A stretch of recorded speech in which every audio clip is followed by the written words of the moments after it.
谁知蓝忘机后退一步，躲开江城伸来的想要抱住魏无羡的手，有些不满地冷冷看着江城，道：“不必，魏婴房间在哪？我送便可。”啊！江城发愣，这蓝忘机说的什么话？他竟然不讨厌魏无羡吗？魏无羡小小的身体打了个哈欠，他用自己软乎乎的小手揉了揉心酸的眼睛，觉得这小孩子的身体还真是麻烦，真想现在就睡觉。他伸出手拍了拍蓝忘机的肩膀，对江城奶声奶气道：“行了行了，谁送都一样，江城你赶紧带路，我困了。”莫名被点到的江城心里格外不爽，但还是老老实实的带路，内心不断劝着自己不给小屁孩计较。当蓝忘机把魏无羡放在床榻上时，那人已经枕着手臂，如捏着小嘴睡得格外香甜。小孩的身体软乎乎的，有着甜甜的奶香。蓝忘机就这样抱着魏无羡的脑袋，不想松手了。江城轻咳一声，他知道魏无羡现在这副萌萌哒的样子人见人爱，但是魏无羡是他家的，又不是蓝忘机家的。蓝忘机想要可以自己去生一个呀。原来韩光君也喜欢小孩，只是能否先把我家大师兄放下来？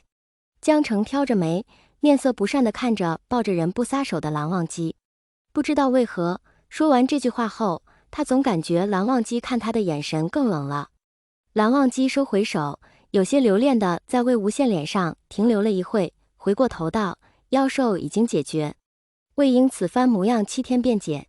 江宗主告辞。”说完他要说的东西，蓝忘机狠心离开这个有第三者插足的地方，可谓是心情极度不爽，不爽到连随行的蓝家弟子都看得出来。江城看着蓝忘机离开的身影，不由得觉得松了一口气。这蓝忘机霸占着魏无羡良久，他还没好好看过缩小版的魏无羡呢。他伸手捏了捏那人软乎乎的脸蛋，心里有种大仇的报的快感。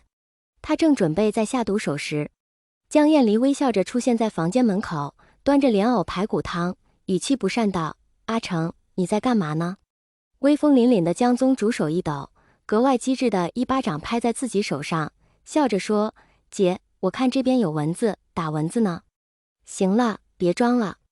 我来的时候听门生说了，阿羡如今变小了，你可不能再欺负阿羡了。”说完，江厌离将手中的莲藕排骨汤小心翼翼地封好在食盒里，一碗都不留给江城。江城眼巴巴地瞅着，只感到内心在流血。姐啊，我是真的没欺负他呀，我就捏了他一下，真的就一下。江城用自己手比了个1，格外慌张地为自己解释。江厌离轻轻敲了一下江城的脑袋，最终还是摇摇头妥协了，拿出一碗莲藕排骨汤给江城，道：“阿成，你先在这里看着阿羡，我去房间里看看有没有衣服给阿羡穿，等阿羡醒来了再给做些衣服。”“哦，好。”江城坐在桌边呼噜一口喝了一口汤，内心的喜悦让他没能及时反应过来阿姐话中的深意，但等他反应过来时，一切都已经晚了。等等，阿姐，你小时候那不是裙子吗？开开心心拿着裙子回来的江厌离迎着自己弟弟一脸惊恐的目光，温柔地笑着：“裙子挺好看的呀，裙子不行吗？”“江城兄弟，一路走好，这次真的不是我的错。小孩的身体就是吃饱了睡，睡饱了吃，充满能量了再撒蹄子往外跑。睡饱了的他是被莲藕排骨汤的香味勾引起来的。”他嘟囔了一下嘴，伸出爪子揉揉眼睛，迷迷糊糊地从床上起来，掩饰不住开心，用着奶音喃喃着：“好香啊，莲藕排骨汤吗？啊，魏无羡你醒了呀？那阿姐给你的莲藕排骨汤，起来喝吧。”江城见魏无羡醒了，只看了一眼，又赶紧别过头去，指了指桌上的莲藕排骨汤，不敢说话了。莲藕排骨汤，不愧是师姐，做的汤可真香。魏无羡摆弄着自己的小短腿，揪了揪自己身上的衣服，知道衣服已经被换下来了，不禁心情舒畅的准备低头换鞋，下床喝汤。但看到鞋子的那一刻，魏无羡迷茫了。他低头看了看自己身上的衣服，抽搐着嘴角道：“江城，我的衣服，你衣服当然是我换的，这有什么害羞的？你以前光着屁股的样子我都见过，这有什么的？赶紧下来喝汤吧。”江城越说越不敢直视魏无羡，他实在是害怕自己憋不住，大声笑起来，然后再打起来。莲藕排骨汤没了，魏无羡见江澄说半天答不到点子上，气冲冲地撸起袖子就准备干。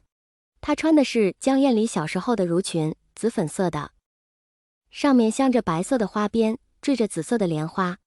小裙子再配着她这张可可爱爱的脸蛋，小孩子本就是靠衣装变性别，这么一穿倒还真的看不出来魏无羡是个男孩子。你妹，竟然敢拿裙子给我穿，你是不是故意的？